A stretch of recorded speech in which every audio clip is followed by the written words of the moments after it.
Hello दोस्तों, यदि आप भी क्लास 11th का 17 मार्च को बायोलॉजी का एनुअल यानी वार्षिक परीक्षा देने वाले हैं तो अभी की इस क्लास में क्लास 11th के लिए बायोलॉजी के हम लोग क्वेश्चन पेपर देखेंगे 17 मार्च एनुअल यानी वार्षिक परीक्षा के लिए।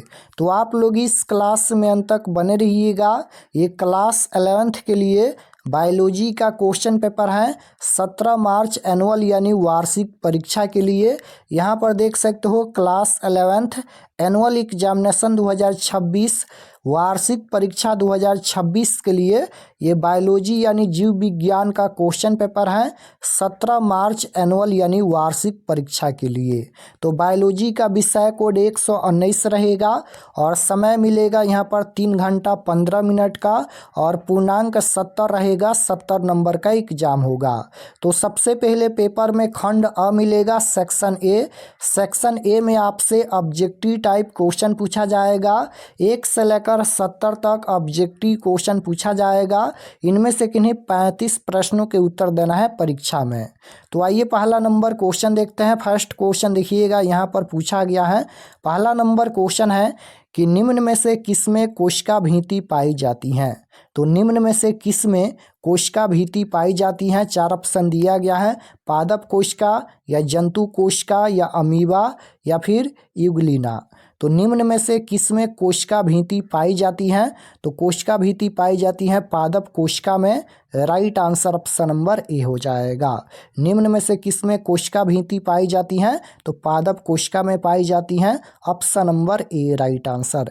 आप लोग क्लास को पूरा वॉच कीजिएगा और ये सभी प्रश्न देख कर जाइएगा और लास्ट में हम ये भी बताएंगे कि आप लोग ऑब्जेक्टिव सब्जेक्टिव क्वेश्चन आंसर कहाँ से डाउनलोड कर सकते हैं। 2 नंबर क्वेश्चन यहाँ पर पूछा गया है कि 5 जगत वर्गीकरण किसने दिया था। 5 जगत का वर्गीकरण किसने दिया था। तो याद रखिएगा ये हो जाएगा R.H. हिटेकर ने। ऑप्शन नंबर सी में दिया गया है। राइट आंसर सी हो जाएगा। क्वेश्चन नंबर 3 यहाँ पर पूछा गया है कि कोशिका की खोज किसने की थी। तो कोशिका की खोज किसने की थी। रॉबर्ट हुक ने की थी। Right answer option number B हो जाएगा। क्वेश्चन नंबर 4 यहाँ पर पूछा गया है कि किसे आत्मघाती थैली के रूप में जाना जाता है। तो किसे आत्मघाती थैली के रूप में जाना जाता है। तो इसका आंसर हो जाएगा लाइसोसोम को। ऑप्शन नंबर सी में दिया गया है लाइसोसोम इसका राइट आंसर होगा। 5 नंबर क्वेश्चन यहाँ पर पूछा गया है कि कोशिका का पावर हाउस किसे कहा जाता है। तो कोशिका का पावर हाउस किसे कहा जाता है। तो माइटोकॉन्ड्रिया को कहा जाता है। Right answer option number C हो जाएगा। कोशिका का पावर हाउस किसे कहा जाता है, माइटोकॉन्ड्रिया को। क्वेश्चन नंबर 6 यहाँ पर पूछा गया है कि डीएनए का द्विकुंडलन मॉडल किसने दिया था। तो राइट आंसर ऑप्शन नंबर ए हो जाएगा, वाटसन और क्रिक ने। Option number A right answer. Question number 7 यहाँ पर पूछा गया है। 7 नंबर क्वेश्चन है कि मैंगीफेरा इंडिका किसका वैज्ञानिक नाम है। किसका वैज्ञानिक नाम है तो आम हो जाएगा। Option number B right answer हो जाएगा, आम। क्वेश्चन नंबर 8 यहाँ पर पूछा गया है कि पादप कोशिका भित्ति मुख्य रूप से किसकी बनी होती है। पादप कोशिका भित्ति मुख्य रूप से किसकी बनी होती है। तो ये हो जाएगा सेलुलोज की बनी होती है। Option number C right answer. Question number 9 यहाँ पर पूछा गया है कि जीव विज्ञान के जनक कौन है, यानी फादर ऑफ बायोलॉजी। जीव विज्ञान के जनक कौन है। तो राइट आंसर क्या हो जाएगा, अरस्तु है। Option number A right answer हो जाएगा, अरस्तु। क्वेश्चन नंबर 10 यहाँ पर पूछा गया है मनुष्य के शरीर में कितने गुणसूत्र होते हैं। तो मनुष्य के शरीर में कितने गुणसूत्र होते हैं। तो 23 जोड़े गुणसूत्र होते हैं, यानी 46 गुणसूत्र होते हैं। तो right answer option number B हो जाएगा। मनुष्य के शरीर में कितने गुणसूत्र होते हैं, 46। क्वेश्चन नंबर 11 यहाँ पर पूछा गया है कि क्लोरोफिल में कौन सा धातु तत्व पाया जाता है। क्लोरोफिल में कौन सा धातु तत्व पाया जाता है। तो मैग्नीशियम पाया जाता है। Right answer option number C हो जाएगा। यानी मैग्नीशियम किस में पाया जाता है, क्लोरोफिल में पाया जाता है। तो क्लोरोफिल में कौन सा धातु पाया जाता है, मैग्नीशियम। क्वेश्चन नंबर 12 यहाँ पर पूछा गया है रक्त का लाल रंग किसके कारण होता है? रक्त का लाल रंग किसके कारण होता है? तो हीमोग्लोबिन के कारण रक्त लाल दिखता है। Right answer option number B हो जाएगा, हीमोग्लोबिन। क्वेश्चन नंबर 13 यहाँ पर पूछा गया है, श्वसन के दौरान गैसों का आदान प्रदान कहाँ होता है? श्वसन के दौरान गैसों का आदान प्रदान कहाँ होता है? तो फेफड़ों की कुपकाओं में होता है। Right answer option number B हो जाएगा। क्वेश्चन नंबर 14 यहाँ पर पूछा गया है कि कोशिका चक्र की किस अवस्था में डीएनए का संश्लेषण होता है?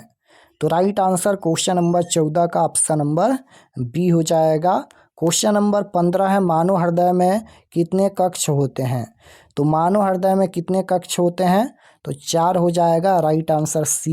क्वेश्चन नंबर 16 पूछा गया है यहाँ पर कि पेनिसिलिन की खोज किसने की थी? पेनिसिलिन की खोज किसने की थी? तो अलेक्जेंडर फ्लेमिंग ने की थी। Right answer option number B हो जाएगा, अलेक्जेंडर फ्लेमिंग। क्वेश्चन नंबर 17 पूछा गया है कि इनमें से किसे कोशिका की ऊर्जा मुद्रा कहा जाता है? तो इनमें से किसे कोशिका की ऊर्जा मुद्रा कहा जाता है? तो एटीपी को कहा जाता है। Right answer option number B हो जाएगा, एटीपी। क्वेश्चन नंबर 18 पूछा गया है कि मशरूम कवक किस श्रेणी में आता है? मशरूम कवक किस श्रेणी में आता है? तो मृत्यु परजीवी में आता है। Right answer option number B हो जाएगा।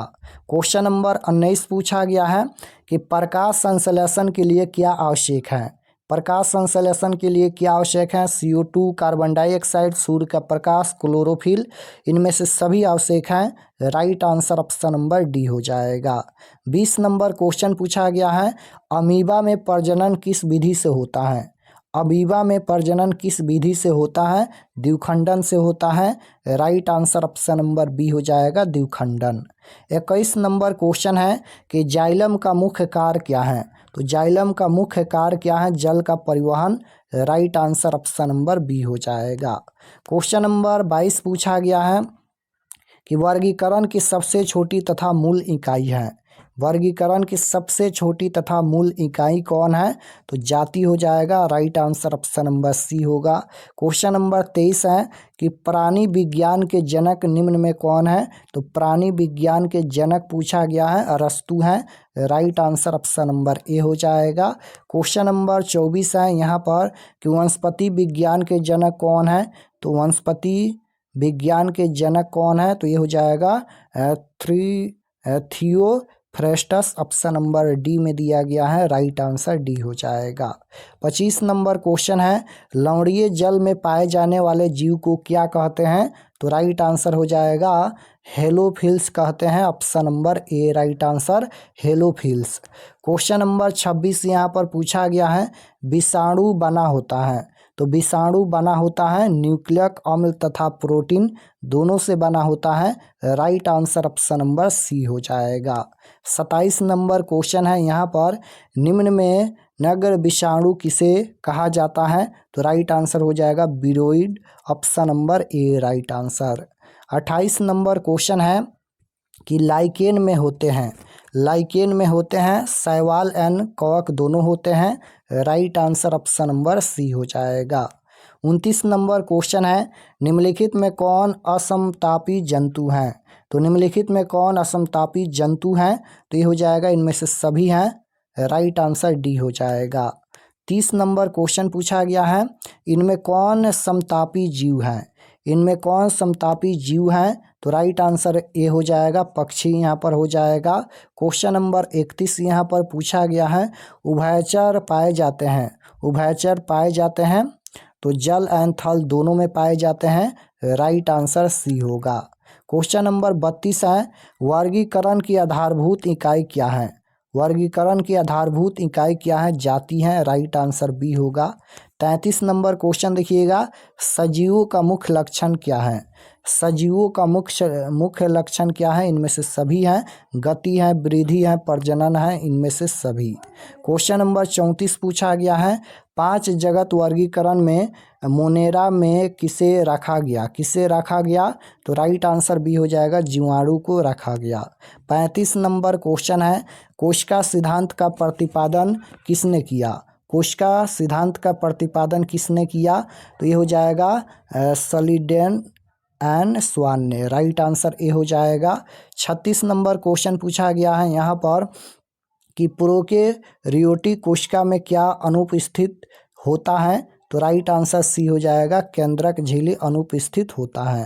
क्वेश्चन नंबर 37 पूछा गया है यहाँ पर कि माइटोकॉन्ड्रिया की आंतरिक झिल्ली के वलय को क्या कहते हैं? क्या कहते हैं?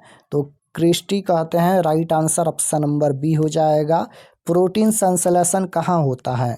तो प्रोटीन संश्लेषण कहाँ होता है? तो राइबोसोम में होता है। राइट आंसर बी हो जाएगा। 39 नंबर क्वेश्चन है, अर्धसूत्री विभाजन किस कोशिका में होता है? तो किस कोशिका में होता है? जनन कोशिका में होता है। राइट आंसर बी हो जाएगा। एंजाइम रासायनिक रूप से क्या होते हैं? एंजाइम रासायनिक रूप से क्या होते हैं? प्रोटीन होते हैं। राइट आंसर सी हो जाएगा, प्रोटीन। क्वेश्चन नंबर 41 पूछा गया है कि जंतु कोशिका में क्या नहीं पाया जाता है? तो जंतु कोशिका में क्या नहीं पाया जाता है? कोशिका भित्ति नहीं पाया जाता है। राइट आंसर ए हो जाएगा, कोशिका भित्ति। 42 नंबर क्वेश्चन है, हृदय की धड़कन मापने वाले यंत्र को क्या कहते हैं? तो इसका राइट आंसर क्या हो जाएगा? हृदय की धड़कन मापने वाले यंत्र को क्या कहते हैं? स्टेथोस्कोप कहते हैं। Right answer option number B हो जाएगा, स्टेथोस्कोप कहते हैं। क्वेश्चन नंबर 43 है कि पादप जगत का उभयचर किसे कहते हैं? तो राइट आंसर हो जाएगा, ब्रायोफाइटा को कहते हैं। 44 नंबर क्वेश्चन है, दूध को दही में बदलने वाला जीव कौन सा है? तो दूध को दही में बदलने वाला जीव कौन सा है? तो ये हो जाएगा लैक्टोबैसिलस। ऑप्शन नंबर ए में दिया गया है। राइट आंसर ए हो जाएगा। 45 नंबर क्वेश्चन है, निम्नलिखित में किसे कोशिका का पावर हाउस कहा जाता है? तो कोशिका का पावर हाउस माइटोकॉन्ड्रिया को कहा जाता है। राइट आंसर सी हो जाएगा। तो 45 क्वेश्चन हम बताए हैं, 35 प्रश्नों का ही उत्तर देना है। और चलिए हम आपको बताते हैं कि आप लोग ऑब्जेक्टिव सब्जेक्टिव कहाँ से डाउनलोड कर सकते हैं। और चैनल पर नए होंगे तो चैनल को ज़रूर सब्सक्राइब कर लेना, ताकि आने वाले नेक्स्ट क्लास आपके पास ज़रूर पहुँचे। तो objective subjective question answer download करने के लिए गूगल पर चले आना है और आपको सर्च करना है RK एक्सपर्ट क्लासेस। इसी चैनल का नाम आपको गूगल में सर्च करना है, RK एक्सपर्ट क्लासेस। तो जैसे ही गूगल पर सर्च करेंगे RK एक्सपर्ट क्लासेस, तो आपके सामने इस प्रकार से फर्स्ट पेज आएगा। इस पर आपको क्लिक करना है। यहाँ पर देखिएगा RK एक्सपर्ट क्लासेस हैं, इस पर आपको क्लिक करना है। क्लिक करने के बाद ये ओपन हो जाएगा। ओपन होने के बाद आपको नीचे आना है क्लास 11th के सेक्शन में। तो यहाँ पर देखिएगा ये क्लास 11th का सेक्शन है और इसमें सभी सब्जेक्ट का क्वेश्चन पेपर दिया गया है। तो जैसे आपको बायोलॉजी का देखना है तो यहाँ पर देखिएगा 17 March class 11th biology question paper annual exam 2026, या फिर मैथ का देखना है तो यहाँ पर देखिएगा 17 March class 11th math question paper annual exam 2026। तो बायोलॉजी और मैथ दोनों का क्वेश्चन पेपर दिया गया है। जो भी सब्जेक्ट का देखना है क्लिक करके देख सकते हैं। तो क्लिक करने के बाद नीचे आएंगे तो सब्जेक्ट यहाँ पर देखिएगा ये बायोलॉजी का पेज खुला है। एग्जाम डेट 17 तारीख को होने वाला है और ये सभी परीक्षा से संबंधित जानकारी है। एग्जाम डेट यहाँ पर दिया गया है, एग्जाम रूटीन आप लोग देख लीजिएगा और ये सभी परीक्षा से संबंधित हैं, आप लोग पढ़ लीजिएगा। पढ़ने के बाद नीचे आएंगे तो यहाँ पर देखिए बायोलॉजी ऑब्जेक्टिव आंसर की, यहाँ पर ऑब्जेक्टिव का आंसर हम अपडेट कर देते हैं। तो यहाँ से आकर आप लोग ऑब्जेक्टिव देख सकते हैं और नीचे आएंगे तो यहाँ पर सब्जेक्टिव क्वेश्चन PDF डाउनलोड पर क्लिक करके आप लोग सब्जेक्टिव का PDF डाउनलोड कर सकते हैं।